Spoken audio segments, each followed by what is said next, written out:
सभी को नमस्कार। आज एक बार फिर मैं वोट बैंक जो हमने गूगल फाइल खोले हैं उसके बारे में और स्पष्टीकरण देने आया हूँ। पिछले वीडियो में मैंने लिंक जो है शेयर करना भूल गया था डिस्क्रिप्शन में। अभी मेरे वीडियो के साथ जो है जो इसका डिस्क्रिप्शन है उसमें इसका लिंक मैं शेयर कर रहा हूँ ताकि आप लोग उसको क्लिक करके जो है अपना कार्रवाई कर सकते हैं। दूसरी बात जो है ईमेल आईडी, जो कि हमारे सदस्य जो है कई लोगों के पास तो इवन नेटवर्किंग भी नहीं है। ईमेल आईडी की बात तो छोड़ दीजिए, और जनरल जो वोटर्स हैं भारत के उनके भी जो है कई लोगों के पास ईमेल आईडी नहीं है, इसलिए हमने इसमें ईमेल आईडी को भी अवॉइड कर दिया है।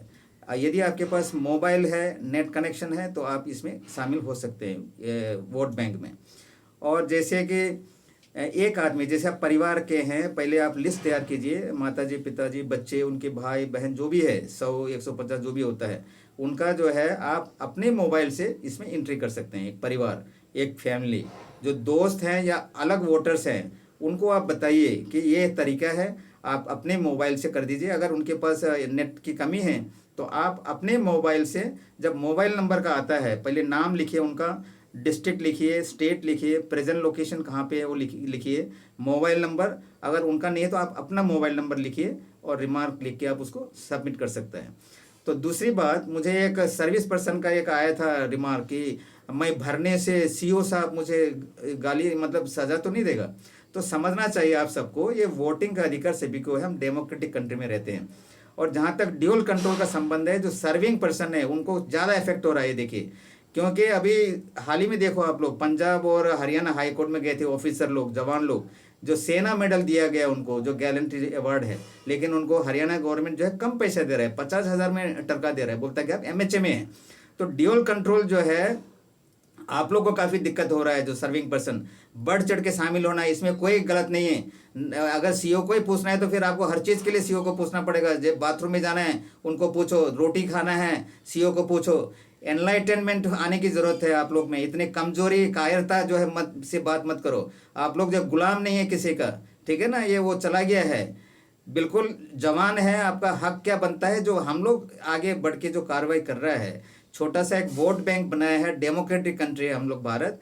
हम जो है लोगों को अपील किया है, और उसमें किस लिए हम जो है ड्यूल कंट्रोल हटाना चाहता है, मैंने 2 वीडियो भी दे रखा हूँ इंग्लिश और हिंदी में, वह जो है लोग पढ़ रहे हैं। इवन बीएसएफ के ऑफिसर जो है वोट बैंक में आए हुए हैं हमारे, वो भी बोल रहे हैं एमओडी ओनली। आप लोग तो सर्विस कर रहे हैं आसाम राइफल के, तो बढ़ चढ़ के इसमें हिस्सा लेना है। जो भी आपके परिवार के लोग हैं सभी को जो है आप अपने मोबाइल में डिटेल लिख के सबमिट करना है। ये बहुत फास्ट होना चाहिए, 24 घंटा कार्रवाई होना चाहिए, तब जाके हमारा जो लक्ष्य है 10 मिलियन यानी कि 1 करोड़ जो वोट है वो हम एक्यूमुलेट कर पाएंगे।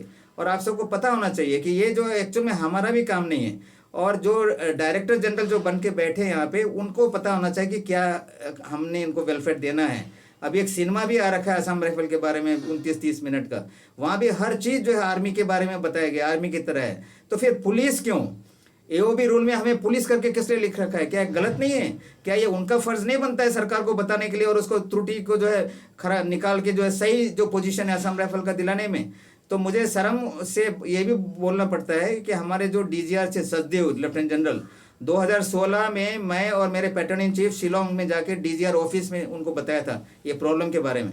तब उसने बोला कि नहीं कुछ नहीं, ये है वो है करके टरका दिया। और पेंशन जाने के बाद पिछले साल लेख लिखता है आर्टिकल न्यूज़पेपर में कि असम राइफल आर्मी में जाना चाहिए।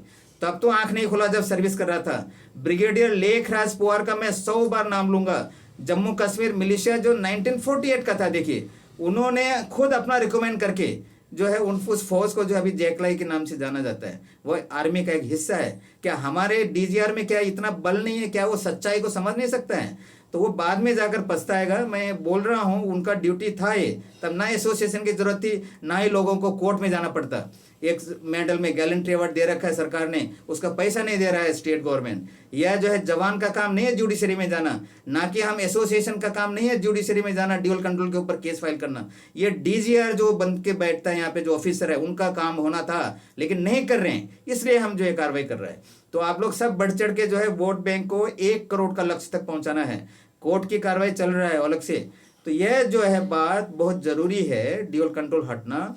और बहुत सारे लोग रात को भी इसमें आ रहे हैं वोट बैंक में। इसका जो मेन जो गूगल शीट है, जो उसमें मैं देख पा रहा हूँ, आप जब भी सबमिट करते हैं और डेट टाइम तक रिकॉर्ड होता है। आपने कब सबमिट किया है, कौन सा फ़ोन नंबर है, सब कुछ आ जाता है। लेकिन रिमार्क में जो है मेरे को चिट्ठी मत भेजिए आप। कई लोगों को मैंने देखा है 10-12 सेंटेंस से लेटर लिख रहा है। अरे भाई एक फॉर्म है, ये फॉर्म रिमार्क का छोटा सा होता है हिस्सा। आई सपोर्ट आरेवा या MoD only and dual control, dual control से मुक्ति दो, हिंदी में भी लिख सकता है। तो इस प्रकार से लिखना है और पूरा जो है जोर देना है। वोट बैंक 1 करोड़ का लक्ष्य पहुंचने के लिए या पहुंचेगा, नीचे तट पर जो है कार्रवाई करने की आवश्यकता है। हमने तो आपको लीडरशिप दिया है, ये करो करके आरेवा एक एक कर लिए कोर्ट में जाकर जो है आप लोग का फैसिलिटी दिला रहा है। ड्यूअल कंट्रोल हटने से क्या होगा, कंप्लीट जो परेशानी दूर हो जाएगा। और असम राइफल्स का जो पोजीशन है एक मिनिस्ट्री के अंदर, वो गलत है जो एबी रूल में हमें पुलिस करके रखा हुआ है, जबकि हम है ही नहीं। सीएपीएफ में हम नहीं आते हैं, केवल 5 ऑर्गेनाइजेशन आता है। और कभी कभी ये भी बोलते हैं कि सीएपीएफ में 7 है। आसाम राइफल और एनएसजी को भी ऐड कर दिया, पता नहीं कहाँ से, कोई नोटिफिकेशन निकला नहीं। और ना ही असम राइफल कभी एमएचए के भाग हो सकता है, क्योंकि आर्मी का नेशनल सिक्योरिटी का जो उसको देखते हुए आर्मी के अंदर ही इन्होंने नौकरी करना है। इसीलिए हम कह रहे हैं कि इसको एमओडी में ले जाइए, complete Indian army. Coast guard का साथ भी हमारा कोई तुलना नहीं है, दैट इज डिफरेंट। कई लोग जो बोलते हैं कि अग्निवीर अलग चीज है, गवर्नमेंट का पॉलिसी बना के 4 साल का जो भी कर रहा है बिना पेंशन दिए हुए।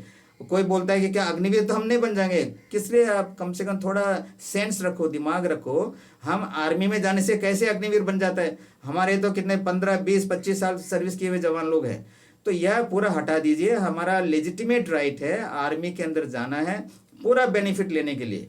तो एक छोटा सा कार्यवाही हो रहा है वोट बैंक, इसमें बिल्कुल आगे बढ़कर जो आप सभी ने भागीदारी लेना है, जो आपके दोस्त हैं, रिश्तेदार हैं, सभी को इसमें लेना है। मुझे पूरी आशा है कि आप लोग इसको करेंगे, क्योंकि 2-4 दिन में मैं देखूंगा इसका रिजल्ट कैसा आ रहा है। 1 करोड़ काफ़ी दूर है, लेकिन उतना दूर भी नहीं है, इम्पॉसिबल भी नहीं है। इट कैन बी डन, ये हम करेंगे। Thank you very much, good bye.